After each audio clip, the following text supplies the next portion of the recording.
Hello mga ka-MV! Ngayon ay matutunghayan po natin ang ika-4 na kabanata ng The Wedding. Pero bago nating simulan ang ating istorya, ay paki-like at share po sana ng ating video. Paki-click din ng subscribe button at bell icon para lagi kayong updated sa mga parating ko pang uploads. Huwag kang mag-alala, Iha. Pasasaan ba't makikilala mo siya. Ang importante, magkaintindihan tayong mabuti. Anong kailangan niyo? Please ho, pauwiin niyo na ako. Patuloy niyang pagmamakaawa. Halos maglumuhod na siya sa harapan ni Mila. Marahan siyang inalalayan ng babae. Tinulungan hanggang sa makaupo sa kama. Huwag mo nang aksayin ang mga luha mo, Alice. Walang mangyayari. Luha ang napatitig sa matanda ang dalaga. Talagang nahihiwagaan na siya sa mga pinagsasabi nito. Nauunawaan ko ang damdamin mo, pero mas mahal ko ang aking anak. Alam kong ikaw lamang ang makakapagbigay sa kanya ng kaligayahan sa mga natitira pang sandali ng kanyang buhay. Biglang napaatras sa may uluhan ng kama si Alice. Ang kaligayahan bang tinutukoy ng matandang ito ay ang kanyang pagkababae. Natakot siyang natakpan nang nakitang unan ang kanyang katawan. Walang makakagalaw sa kanyang pagkababae. Iyon ang nagsusumigaw sa kanyang damdamin. Huwag kang mag-alala. Walang kakayanan si Donnie para gawin ang iniisip mo. Bukod sa may kapansanan siya, bilang na rin ang mga araw na itatagal niya dito sa mundo. Donnie? Wala yata siyang nakikilalang Donnie. Bakit siya kilala ng lalaking iyon? At ang sabi pa ni Mila ay nagkakagusto sa kanya. Hindi kaya isang malaking biro lang ang lahat? Alam kong maraming katanungan ang bumabalot sa iyong isipan. Kaya nga talagang inilaan ko ang oras na to para magpaliwanag sa iyo. Makinig ka. Bagamat masasabing isang masakiting bata si Donnie noon, taglay naman niya ang kabibuhan at kalikutan na karaniwan lang sa mga batang lalaki katulad niya. Hanggang sa siya'y nagbinata. Kagagaling lang niya sa Manila. Bakasyon noon kaya't umuwi siya dito sa Villa. Tandang-tanda ko pa ang lahat. Gusto mo bang kumain ng buko, Mama? Siyempre, Iho. Alam mo naman yan ang paborito kong merienda. Diyan ka lang, Mama. Ikukuha kita ng buko. Huwag ka na namang umakyat sa puno. Iutos mo na lang kay David. O kahit na sinong tauhan natin. Ngunit tulad ng lagi nang nangyayari, hindi na naman nakinig si Donnie. Ito ang lakas loob na umakyat sa puno ng niyog upang mamitas ng sariwang buko na ihahandog sa kanyang mama. Iho, tama na yan. Bumaba ka na dyan at lumalakas ang ihip ng hangin. Baka mahulog ka pa. Sandali lang ito, Mama. 2 buko na lang ang ihuhulog ko. Ngunit bago maihulog ni Donnie ang 2 buko, ay nauna nang narinig ang nakakapangilabot na sigaw nito. Donnie! Diyos ko! Ang anak ko, saluhin niyo! Ngunit kung anong bilis ng pangyayari, ay siya ring bilis ng pagbulusok ng katawan ng binata sa lupa. Donnie! Walang malay na dinampot ng mga tauhan ni Mila ang binata. Umaagos ang dugo sa ulo. Walang malay at linsad ang malaking buto sa kanang braso. Hindi na kayanan ni Mila ang nakitang kalagayan ng kanyang anak, kaya walang malay rin itong bumagsak sa lupa. Mila! Alalayan niyo, madali! At ilang saglit pa, ay sabay nang isinusugod sa pinakamalapit na provincial hospital ang mag-ina. Unang nagkamali sa ospital ang ina. Ang anak ko! Nasaan si Donnie? Kumusta na si Donnie? Hindi pa rin nababawasan ang nararamdamang pag-aalala nito sa sinapit ng anak. Huminahon ho kayo. Ayun ho ang mga doktor. Ligtas na ho si Donnie. Nabalian lang daw ho ng buto.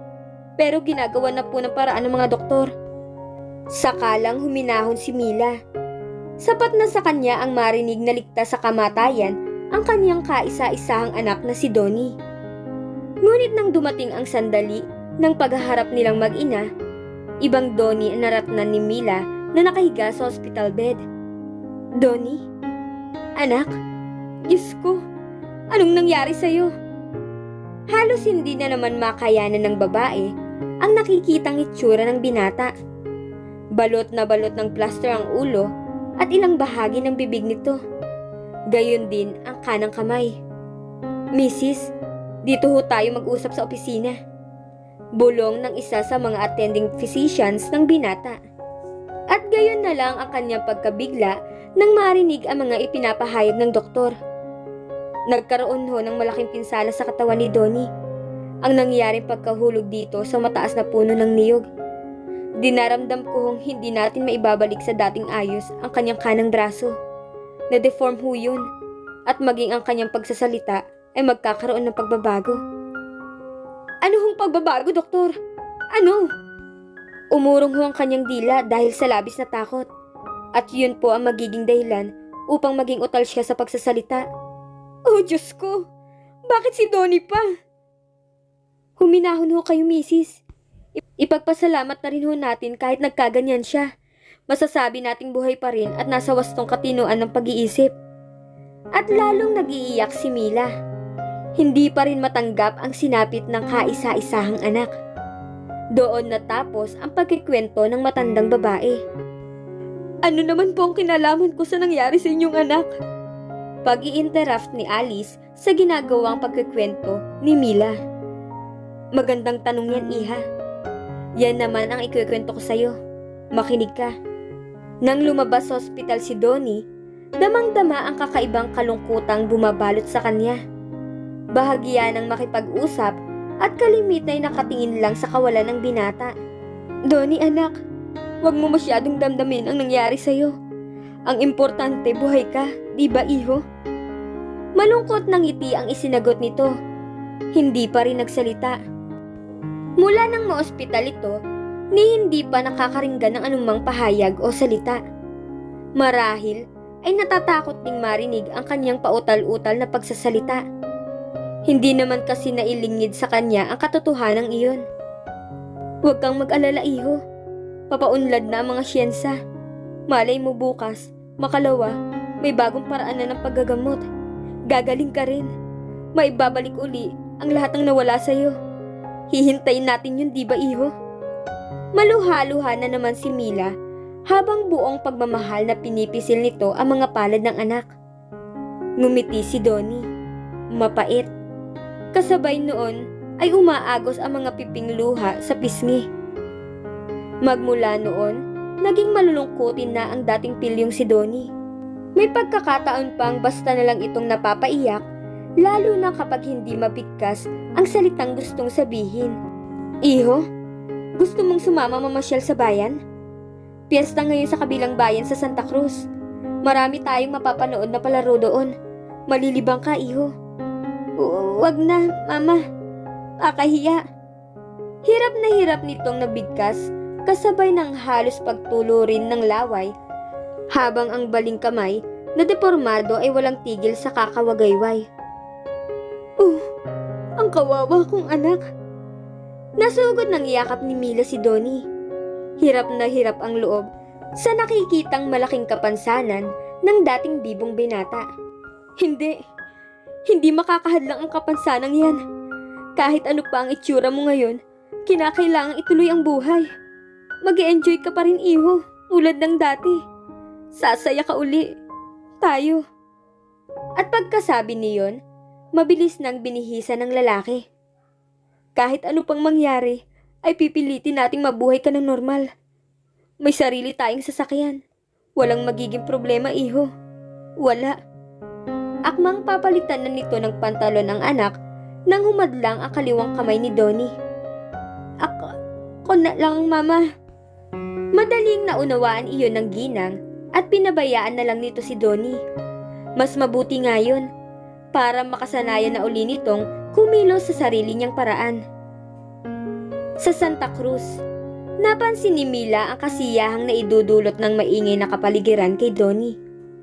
Kahit nasa loob lamang ito ng sasakyan at nagmamasid, ay hindi maiiwasan ang pagsulpot ng paminsan-minsang pangiti, lalo na't may makikitang nakakatawa sa loob ng peryahan. Iho, gusto mo bang hintayin na natin ang pagpili ng Miss Santa Cruz? Narinig ko mamayang gabi na raw ang huling bilangan. Tumango ang binata. Ngumiti.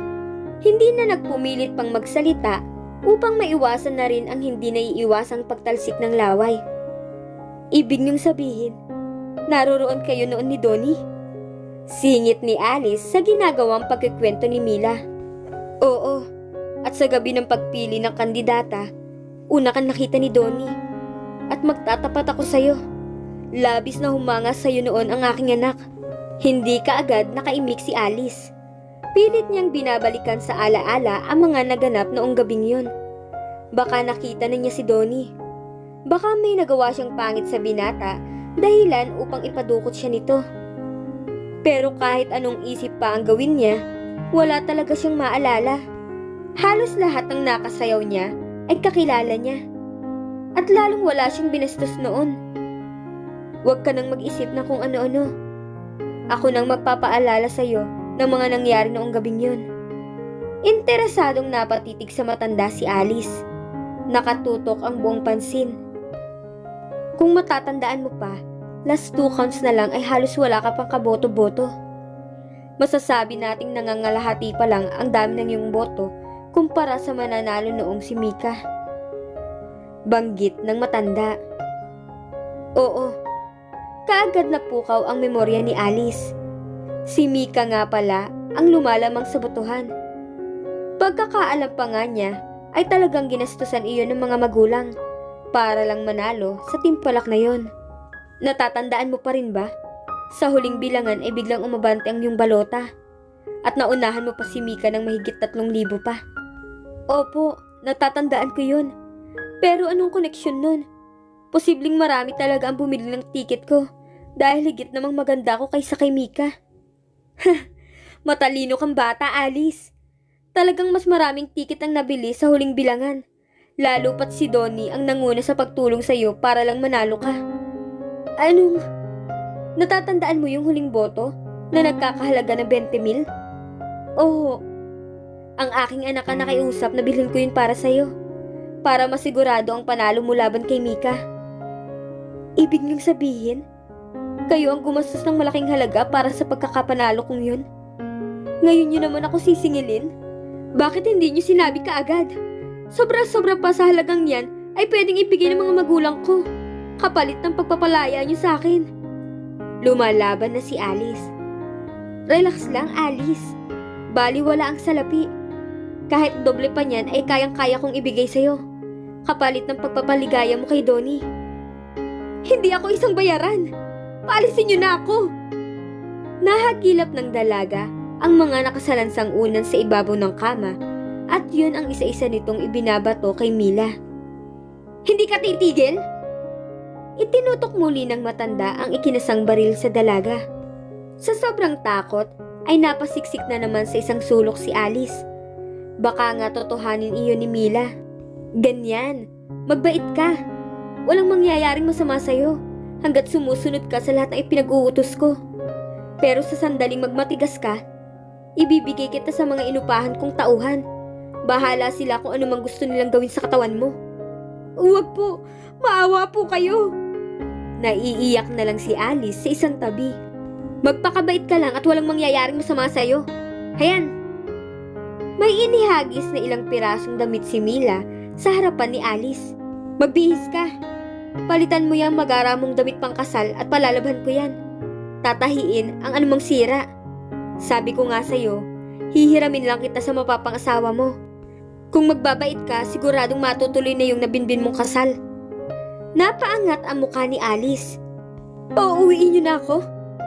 Oo, at yun ay pagkatapos ng serbisyo mo kay Donnie. Muli na namang nag-init ang damdamin ng dalaga. Paasik na nagsalita. Ano ba talagang pagsiservisyo ang gagawin ko sa inyong anak? Papaano pa ako tatanggapin ni Ivan kung wasak na ang pagkababae ko? Ibang serbisyong sinasabi ko. Hindi kasing dumi ng iniisip mo. Pero kung makakaya lang ni Donnie na gawin ang mga bagay na yon, labis-labis ko yung ikatutuwa. Mamamatay man ang anak ko, alam kong natikman niya ang isang bagay na hinahangad ng mga normal na kalalakihan. Pero sabi ko nga sa'yo, maswerte ka pa rin. At walang kakayahan si Donnie para gawin yon. Napayuko si Alice. Huminga ng malalim. Malaking bagay ang malaman niyang hindi madudungisan ang kanyang pagkababae. Hope against hope. Pag-asa laban sa pag-asa. Iyon ang dapat niyang maging panuntunan ngayon kung gusto niyang makauwi ng ligtas at buo. Hindi ko nga pala nasabi sa'yo, wika ni Mila. Ano ho yun? Bedridden na si Donnie. Ho?